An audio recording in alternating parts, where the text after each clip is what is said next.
So between 1973 up to about 85, what were you up to?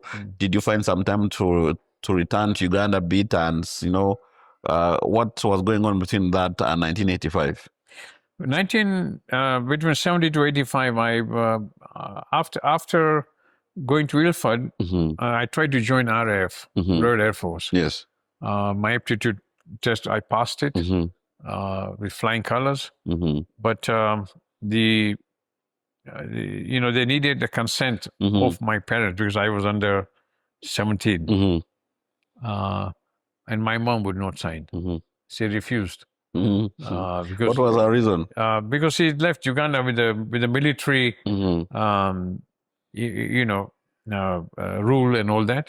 So she was just frightened. So she didn't want me to join Royal Air Force. Maybe now you'd be generous, dear. Yeah. So I wanted to use RF also to study further. Okay. So when she declined, where next? Where did you go to? Well, then I got a job in Ilford.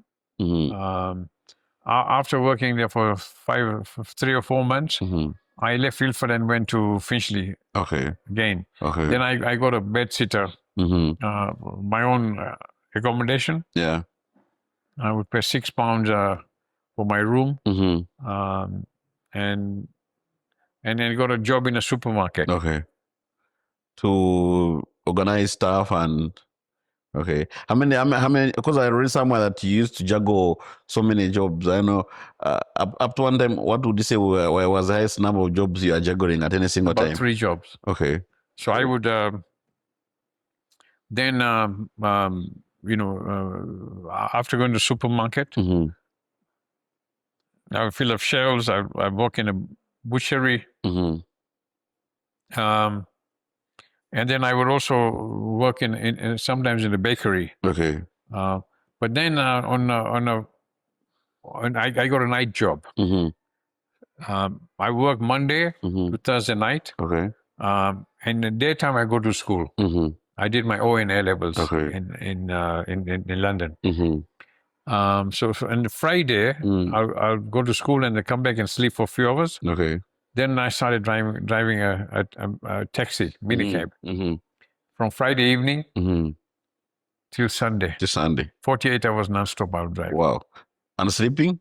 Sleeping in the cab? No. Yeah, if you get an hour or so, you sleep in the cab. But ideally, we work for 48 hours. Then I met my wife to be, who's now my wife, in 1974. Okay. How easy was it to as a cab driver, as a hustler, because I would imagine for them, I understand they're also born in Uganda, they left Uganda and also on that side. Were they also hustling, or they were a bit better off than you guys? Well, I think they were a little bit better off because their brothers had already gone to England before 72. Okay. But they were not happy that the daughter was going to marry a taxi driver or something. So I had to look for a home. So I saved enough money, to buy a house. So by 1976, when I was 20 years old, I got my first house. Wow. I've saved about £6,000, and I got a £12,000 mortgage.